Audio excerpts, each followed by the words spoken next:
Good evening. How are you doing? Excellent. Me too. Thank you very much for welcome to another episode of Wednesday evening. Another evening broadcast. Sorry about today. Things got a little bit carried away work-wise and stuff like that, and I had some meetings happening. And obviously, that has to come before the free content, which I love putting out. But if I'm going to get paid, then that has to come first. So anyway, here we are in an evening, here to answer all your social media and video questions. Anything you want to ask today, stick them into the comments, whatever platform you're watching on, and I'll do my best to answer as many of them as I possibly can do. We are live on Twitter, Periscope, YouTube, free Facebook groups, and Instagram Live as well. So we're in a multitude of different places. So hopefully we get people asking questions. We've got a bunch of questions we're going to go through. And today as well, we're going to talk about scheduling tools and should you be using them. So the likes of Hootsuite and Buffer, Later, Tailwind. Should you be using all these tools or should you be giving them a wide berth? We're going to have a chat about that. For those of you who don't know who I am, I'm Simon Scholes and I'm the founder and creative director of Perception Studios. We're an award-winning visual marketing agency. We help brands and businesses create content that helps them stand out a little bit more than your average piece of content on social media, be that video, animation, aerial work, graphics, all sorts of different types of things. However, a few years ago, it became obvious to me not every brand, not every business had marketing budget to have content created consistently. And that's one of the huge things about social media. You need to be consistent with what it is that you're putting out as a message and as the value that you've got to give in the content that you're creating. So what I did was I sat down and I came up with a process which I called How to 9 Times Your Social Media. I turned it into a former #1 book on Amazon, which you can download for free right now until August. So if you haven't got hold of your copy right now, get hold of your copy. The link will be in the section below. You can go click on that for my free copy of my book and you can download it straight away, get it for free, and then start working through the whole process that I take my clients and customers through, basically how to create lots and lots of content from making one piece of content and making that piece of content work harder for you. Good evening, by the way, to Miles Keegan, who's tuned in, and also what Lindsay sees as well, who's just joined us on Instagram Live. If you guys have got any questions at all, stick them into the comments. We will work our way through them. So yeah, that's what I'm here for, to try and help you with free advice. What content can you create for free? What can you do that won't cost you any money, will cost you time, but could help you build your brand to the next level, take you from being, for example, local to being known nationally, just by being consistent with the content you're creating. And that's what these broadcasts are all about as well, just give you ideas, help you with bits and pieces, and just get you on the content creation. So I want to talk tonight about scheduling tools. This is something I've spoken about in the past. We're going to talk about it again now. There are a lot of scheduling tools that are available for you to use. And I am not going to put a downer on any of them. I'll be honest with you. I think they're fantastic tools. They're amazing. However, they have a time and a place. Scheduling tools can be a little bit of a problem, can be very problematic, in fact, for content on different platforms. The reason for this being is that when you post from an external website through scheduling, be it any of the big names, the Hootsuites, the Buffers, the Tailwinds, the Laters, whoever it might be, when you post from one of those particular sites, a little hyperlink appears just at the top and where it says posted by. And rather than saying posted by Simon Scholes, and so they're not being a hyperlink there because it's my content on my channel and my stream that it's been posted from, it's been posted from somebody else. So it puts a little hyperlink in there so people can click on it and go to that website. The problem being is that the platforms that we all use and we all know see that hyperlink and then go, well, hang on a minute. We've got you on Facebook at the moment and we don't want you leaving Facebook. So there's a hyperlink there to take you away from Facebook, right? Well, we're going to punish this piece of content in the algorithm and not allow as many people to see it as we normally would do. And that way your content gets pushed down people's feeds, and unless they're scrolling for ages, you generally don't get found, which is why scheduling tools are great at what they can do, but you have to be careful how you're using them. So for me, Personally, I don't really use scheduling tools all that much, except when I'm maybe going on holiday or with certain bits of content going on a regular basis on things like Twitter, where you don't necessarily get punished for using an external schedule tool.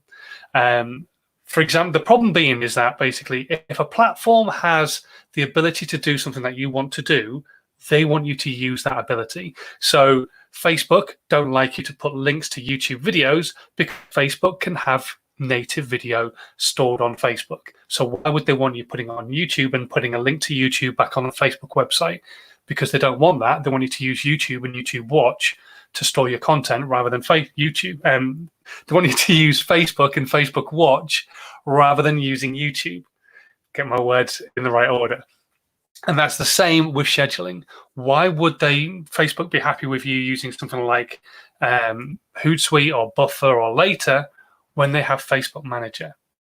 So you can schedule content using Facebook Manager. You can't do it within a post directly anymore. They changed fairly recently. You were able to initially on Facebook, the platform, on your phone app, and also on the computer, were able to type in a piece of content and go, I want to actually this out later rather than right now because I think it'll work better. Okay, so you wanted to schedule and you would schedule it. You can't do that anymore. You can still schedule, but you have to use Facebook Manager to do that. So you have to either download the app on your phone or you have to go to Facebook Manager as a page on your laptop or on your desktop instead. So it's still there as an ability. You just have to go and find it. But assume that because Hootsuite has it all built in, that's the place to be doing it. You need to basically do it on Facebook natively because they have the ability to do scheduling on their software. So don't use somebody else. However, there is a bit of a caveat on this. If you are going on holiday and you don't want to spend hours upon hours upon hours scheduling content in different places because there's native on Facebook, later for Instagram, and then you can use Hootsuite for LinkedIn and for Twitter and all that kind of stuff. If you don't want to do that and you've done a little bit of testing and you've not seen such a huge drop off, you will see a drop off in the amount of interaction your content gets if you're using a scheduling tool. But if you've not seen a huge amount of drop off because you don't get that amount of interaction in the first place, then do it all in one place. Doesn't matter. If you're going on holiday, do it all in one place. If you're at home and you're not going anywhere, it's only going to take you an extra 10 minutes or so to schedule via Facebook and then put it onto Hootsuite as well. So suck it up and do it. But if you're going on holiday and you've kind of got other things you want to get sorted, then do it all on Hootsuite, do it all on Buffer, what have you, and absolutely fine and dandy. Now, the free versions of these platforms will allow you to do 2 or 3 particular platforms of scheduling. Then you have to pay to do more. Like I say, you will get punished for using things like Hootsuite, Buffer, and all the others that are out there. However, there is one other platform that you can pay for that is a scheduling tool for Instagram that actually is quite liked by Instagram because it's partly owned and programmed by the guys at Facebook, and that is Later. So if you are looking to schedule your content for Instagram, Tailwind's brilliant. I love it. And it can really help. But again, it's an external piece of software. Later is not. And I've known people who've done testing on this and not seen really any drop off in the amount of likes or the amount of interaction that the content gets by posting through Later to posting directly at the time on Instagram. So if you want to schedule on Instagram, Later is a tool to be taking a look at, and I will put a link to that in the section below so you can go check it out. On the phone, it's also a piece of software on your computer as well. You'll need to know all your log details because it obviously wants to connect to it, and I know when I tried to do it I was like, oh crap, I can't remember my password, so I had to reset my password and all that kind of stuff. But it's a great tool to be using. And that's kind of it with scheduling, really, is they are great tools to use and they make life a whole lot easier, but you've got to be a little bit careful about what content it is that you are scheduling and what stuff you're actually going to put out live and how you're scheduling certain stuff. Facebook have it native to their platform. Use Facebook Manager to natively schedule your content. Don't use an external piece of software. But if you're putting out, for example, the top 10 tips and you've got 10 tips and you just go around on a rotation over and over and over again, why wouldn't you use something like Hootsuite or Buffer to just basically put them out every single day, so you've got that piece of content going out on a regular basis without having to think about it? Because it doesn't really matter too much on Twitter, like I say, because Twitter doesn't necessarily punish so much for external links. So there's a lot to it. There's a lot to think about with scheduling. And if you are struggling to kind of get a grasp of what I've said about scheduling, drop me a line. We can have a one-to-one and have a chat through it or something like that. And I can help you understand it a little bit more. But basically what I'm saying is don't do it using an external site. Use the native platforms if they're available. Later is a paid-for platform, but great for Instagram because it's partly owned by Facebook and Facebook own Instagram. And all the others, you use them for content that doesn't really matter whether it gets a huge amount of interaction. You just want it going out on a regular basis, or onto platforms like Twitter. Hopefully that kind of explains it a little bit. There's, like I said, load. That helps you out just a little bit, just a smidgen. Let's have a quick look, see who's joined us today. We've got Old Viking who's joined us. Also, the Sports Company have joined us as well. So thank you very much to you guys for joining us on Instagram Live. We've got Davis from Rossbrook in Newbury, whose birthday it is today. So can I get a shout out for my birthday? You can. Just make sure you save me a piece of cake to go with my coffee. Thank you very much. But happy birthday, Chris. Don't look a day over 60. So yeah, no, it's happy birthday. Yeah, happy birthday. It's a weird time to have a birthday. Most of my family have had birthdays during this period of time. The only ones who haven't so far are myself and Max and my mum. My mum's is next month, Max is in October, and then I'm in January. So we'll see. But yeah, it's been a weird time to have a birthday. So hopefully it's been a good one for you, Chris. If you've got any questions at all that you would like to ask, whatever platform you're watching on this evening, make sure you stick your question to the comments. I will do my best to answer as many of them as I can do before we come to a close tonight. We've got a few questions to go through, so I'm going to start going through these. They are, some of them are a little bit repetitive. They are questions that I've been asked before, but these are new people viewing, so I'm going to answer their question for them. So Paul has asked the question on email: as an artist, what can I do to grow my audience on social media? So Paul, obviously I've not seen the content you're creating, but I've been asked this question quite a lot by artists fairly recently, and well, over the last few months, and it all boils down to, what are you doing? Are you showing your artwork, or are you showing the process you go through? So many people love that element of BTS, behind the scenes. It's why things like vlogs do really well on YouTube, and it's why programs like Big Brother and Love Island and all the other reality TV shows that are out there perform so well.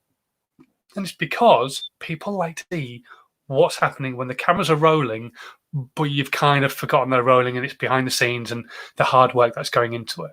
So, for example, I'm originally doing a vlog all about the work going into me pushing Perception Studios onto the next level. It was difficult for me to continue to do that because I wanted to also keep putting out value-based content, so I stopped doing it. But if you look at someone like GOAT, the GOAT agency, they're doing a behind-the-scenes vlog every single day, showing the processes they go through as an influencer marketing agency. And so that's kind of what you want to be looking at doing as an artist, taking people behind the scenes and showing them you working on a piece of artwork. There's a lot of people on TikTok doing this, showing artwork actually being made and performing really, really well, doing like great things. So depending on the type of artwork you're creating, maybe you could just make lots and shorts or videos that could eventually be compiled together, one long video showing the process you've gone through, what you've done to create this piece of artwork. But not only that, take it back a step and actually show the process of creation in your head, that creativity, where your ideas from. I was walking down the street, I saw a leaf fall, and it came with this idea of if I take a print of it, and that kind of story arc to that piece of content, that beginning to end story, is really interesting to people. They want to see how you've created that piece of artwork. That's the interesting part for most people. Then they see a piece of artwork and go, I absolutely love that. I'll have the artwork because I know the story arc to that piece of artwork. There's less of a connection to artwork if you don't tell the story. So what I would recommend for you, Paul, is to think about the channels where your audiences are, find where your audience is, and start creating content specific to the channel, but then putting that content in lots of other places as well, so that more and more people can digest it, but putting a lot of focus onto where your audience is. So if you are a high-end artist, like selling 40, 50, £100,000 pieces, then maybe you want to be looking at where those people are hanging out, and then start creating content specifically to those channels. And if you're selling content for like art for that kind of price, you probably want to be looking at so you can come in and help you create content specifically. But if you're a lower-end artist and creating great content and great art, but you're not selling it for huge prices yet, then look at what you can create yourself. What can be behind the scenes? And where can you put it? Instagram stories, for example, great place. TikTok is a very good place, and it's aged quickly and it's full of creatives. YouTube, obviously, Facebook, create a Facebook page for your portfolio of work, effectively turn it into a gallery, but every single piece of artwork has a story connected to it because you've told that story arc to each piece of artwork. So hopefully that helps you out a little bit, Paul. Start thinking seriously about the behind the scenes stuff and see where that can take you. Let's have a quick look at the questions that have come through here. Common Man to just said, hope you're well. I had a vlogging revelation this week. I realized I'm trying too hard. And that's a big thing for a lot of people with vlogging, is that their eye gets taken off the ball a little bit. No matter who you are, and this isn't against Common Man to Lakesman or anybody else, no matter who you are, and I was in this position myself originally, your eye gets taken off the ball by the numbers. And you see the amount of subscribers you've got rising, and you see the amount of views you're getting rising, and then you start thinking, well, I've got to put more work into it. And then it kind of eventually comes away from what it was. Got to take yourself back to that. And so I'm glad you've realized that, and I'm glad, I hope your content right back to what it was originally. To be honest, I've been enjoying your content, but if that's how you feel, then that's what you've do. You're enjoying creating the content. Creating. Okay, so a quick look on the screen here before we go to the next question. Around asking questions right now. If you do have any, if you're brand new to the stream, stick them in the comments on whatever platform you're on, Twitter, YouTube, Facebook, Instagram. Stick them on that, and then we can answer your questions. Sam has asked the question: I'm a mindset coach and would love to take my brand from local to national, like you say. To begin. It's effectively making content, Sam. As a mindset coach right now, you are in a prime position to be helping a lot of people. Mindset is a huge thing for a lot of people at the moment. A lot of people right now sat there going, I've been called back into work, but I don't want to go back to work.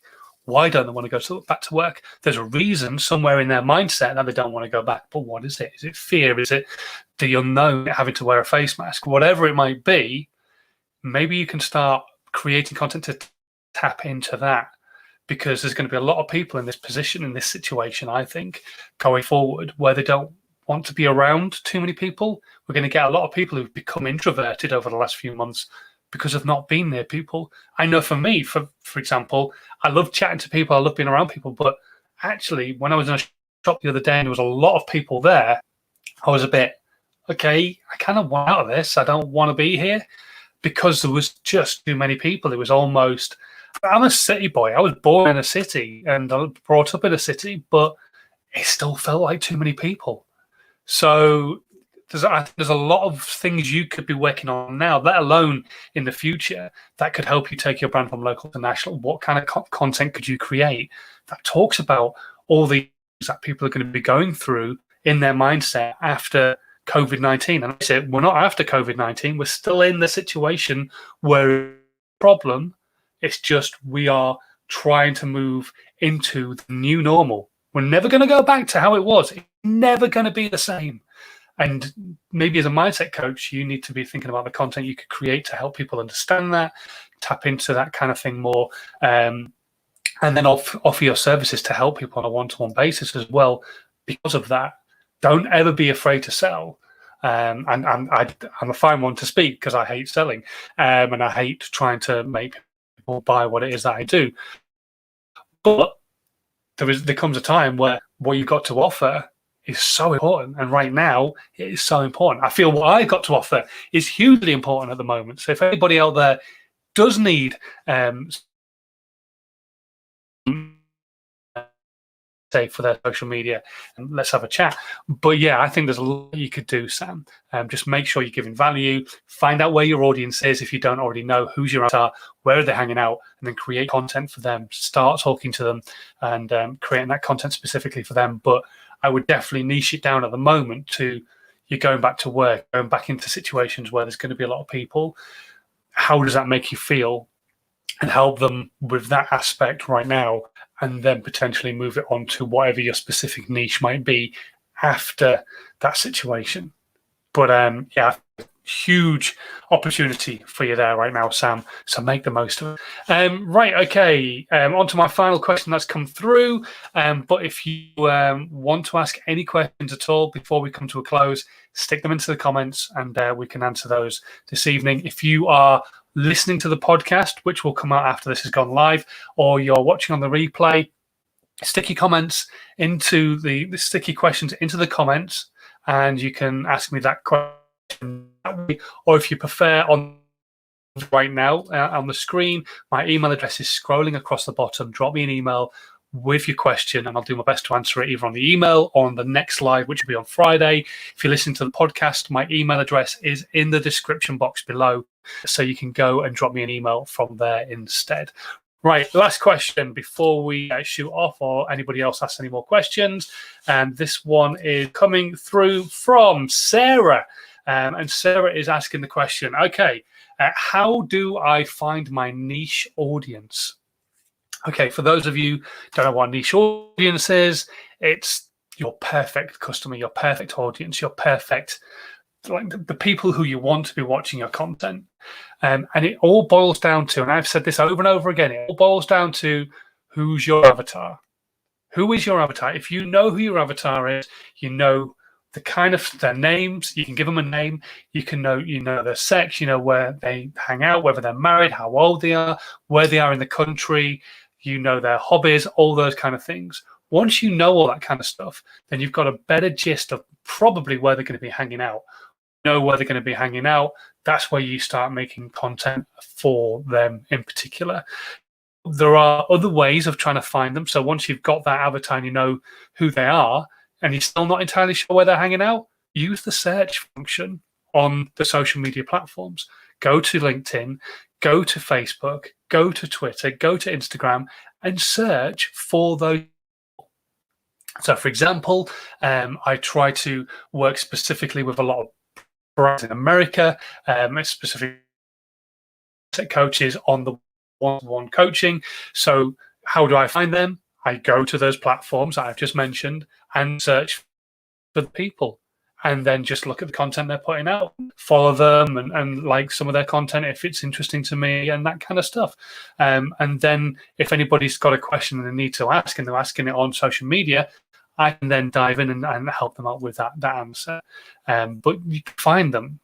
They're not going to just land in your lap. Those people who are your niche audience are not just going to suddenly go, "Hello, Sarah, I'm here. Hello, yeah, I know you wanted me and now I've come to find you." Unfortunately, the world doesn't work that way. God, I wish it did. It'd be amazing. I'd be a millionaire, but it doesn't. So you have to go and find them. You have to put the hard work in. So just remember, it is going to be hard work. But once you know who your avatar is, then go and find them and find where they're hanging out. And yeah, start creating content for them, talking to them, start talking directly to them as well. And start creating a bit of a connection between you and them.